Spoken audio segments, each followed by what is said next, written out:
আসসালামু আলাইকুম প্রিয় শিক্ষার্থীবৃন্দরা, কেমন আছো তোমরা? আমি শাহরিল ইসলাম ফাহিম। আজ আমি আলোচনা করব নবম দশম শ্রেণীর সাধারণ গণিত বইয়ের অষ্টম অধ্যায় অর্থাৎ বৃত্তের 20 নং উপপাদ্যটি। তো আমাদের প্রমাণ করতে হবে যে বৃত্তের একই চাপের উপর দণ্ডায়মান কেন্দ্রস্থ কোণ বৃত্তস্থ কোণের দ্বিগুণ। তো আন্ডারলাইন করলে কিন্তু আমাদের দুইটা শব্দ কিন্তু আসলে প্রথমেই আসে, সেটা হচ্ছে কেন্দ্রস্থ কোণ এবং বৃত্তস্থ কোণ। তো এখন আমরা আগে দেখি যে কেন্দ্রস্থ কোণ এবং বৃত্তস্থ কোণ আসলে কী। তো কেন্দ্রস্থ কোণ বলতে যা বোঝায়, তোমরা যদি নাও বোঝো, এইটা কিন্তু তোমাদের বুঝতে পেরেছো তোমরা যে কেন্দ্র সংলগ্ন কোনো একটা জিনিস বা কেন্দ্রের সাথে সম্পর্কিত কোনো জিনিস কিন্তু রয়েছে। তো যেই কোণটা আসলে কেন্দ্র দিয়ে যায়, যেমন এইখানে চিন্তা করো যে একই চাপের উপর দণ্ডায়মান, এখানে বিসি চাপ যদি আমরা কল্পনা করি, এই বিসি চাপের উপর দণ্ডায়মান যদি এই বি ও সি কোণটা আমরা চিন্তা করি, যে এই কোণটা কিন্তু বৃত্তের কেন্দ্র দিয়ে গেছে, ও কেন্দ্রবিশিষ্ট বৃত্ত এবং কোণ হচ্ছে কোণ বি ও সি। তো যেহেতু এই কোণটা কেন্দ্র দিয়ে গেছে, সেজন্য এটি কেন্দ্রস্থ কোণ। এবং বৃত্তস্থ কোণ,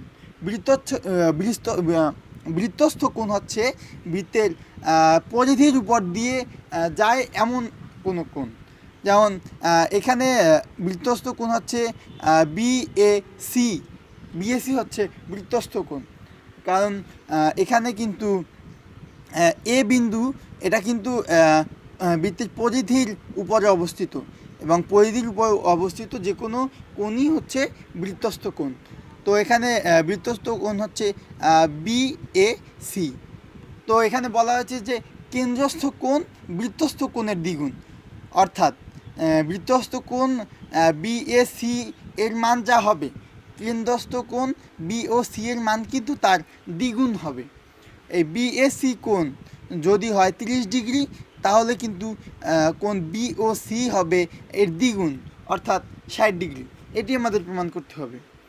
তো এখানে বিশেষ নির্বাচন যা দেওয়া আছে, আমরা এতক্ষণ যা বললাম সেটি কিন্তু বিশেষ নির্বাচনে আরেকটু সাজিয়ে বলা আছে, যে ও কেন্দ্রবিশিষ্ট এবিসি একটি বৃত্ত, এবিসি একটি বৃত্ত এবং উপচাপ বিসি উপর দণ্ডায়মান কোণ বিএসি, কোণ বিএসি বৃত্তস্থ, এবং কোণ বিওসি হচ্ছে কেন্দ্রস্থ কোণ।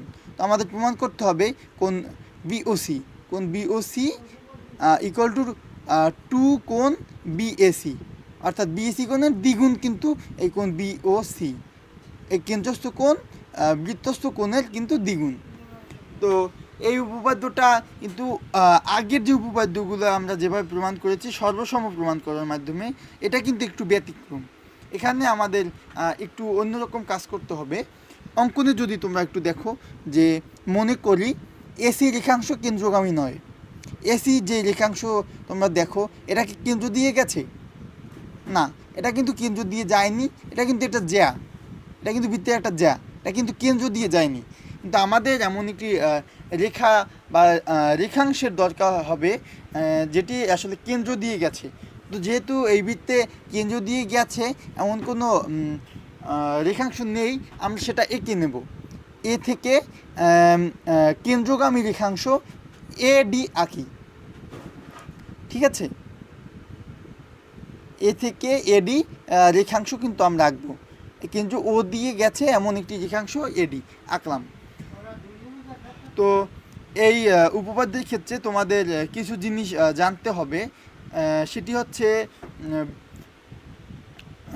কিছু বেসিক জিনিস উপপাদ্য প্রমাণের ক্ষেত্রে যে জিনিসগুলো কাজে লাগে।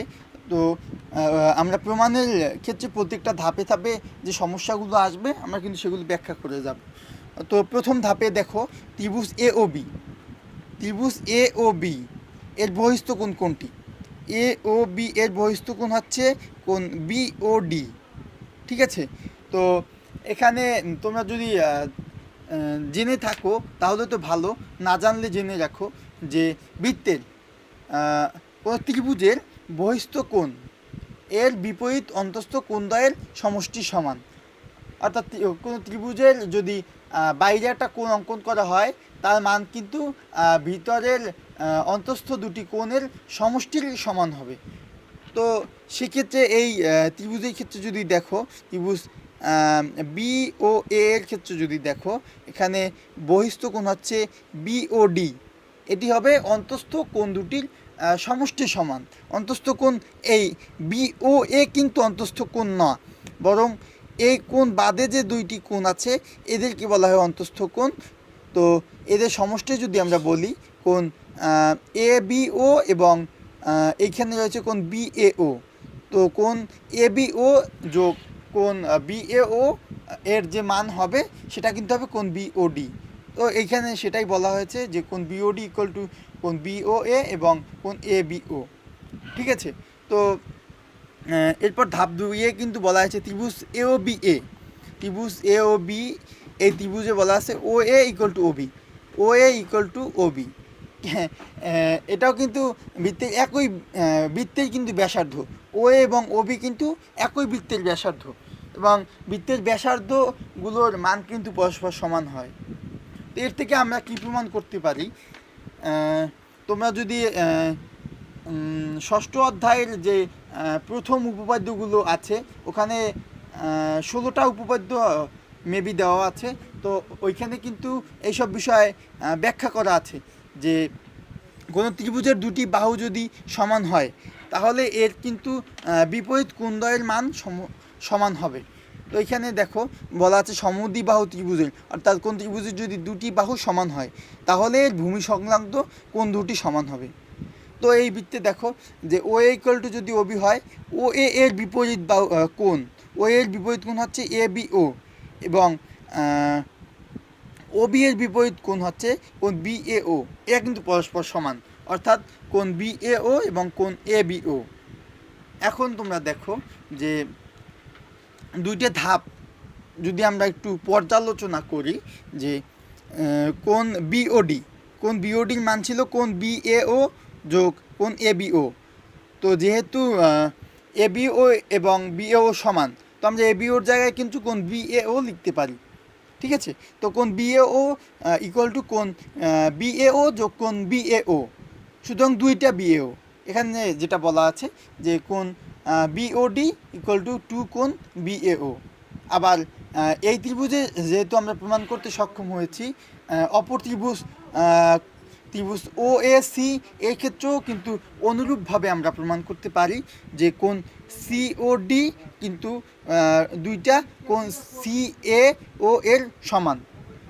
তো দেখো ধাপ 3 এবং 4 থেকে যদি আমরা দেখি, কোণ বিওডি এবং কোণ সিওডি, অর্থাৎ কোণ বিওডি এবং কোণ সিওডি এর বাম পক্ষ যদি যোগ করি এবং 2 কোণ বিএও যোগ 2 কোণ সিএও, তো আমরা বাম পক্ষ আর ডান পক্ষ যদি যোগ করি তাহলে কিন্তু কোণ বিওডি যোগ কোণ সিওডি ইকুয়াল টু হবে 2 কোণ বিএও যোগ কোণ সিএও।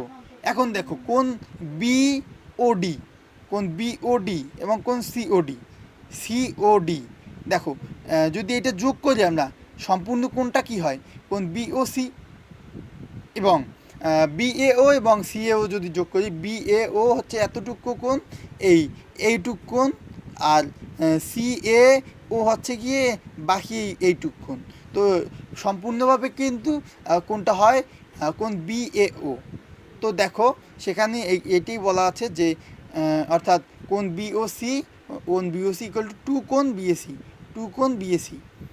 তো এভাবে কিন্তু প্রমাণ হয়ে গেল যে কোণ বিওসি ইকুয়াল টু 2 কোণ বিএসি, অর্থাৎ বিওসি হচ্ছে কেন্দ্রস্থ কোণ এবং বিএসি যদি বৃত্তস্থ কোণ হয়, এই কেন্দ্রস্থ কোণের মান কিন্তু এই বৃত্তস্থ কোণের দ্বিগুণ। তো আশা করি তোমরা বুঝতে পেরেছো। তোমাদের কোনো সমস্যা হলে কমেন্টে জানাও। তোমরা সবাই ভালো থাকো, সুস্থ থাকো, আল্লাহ হাফেজ।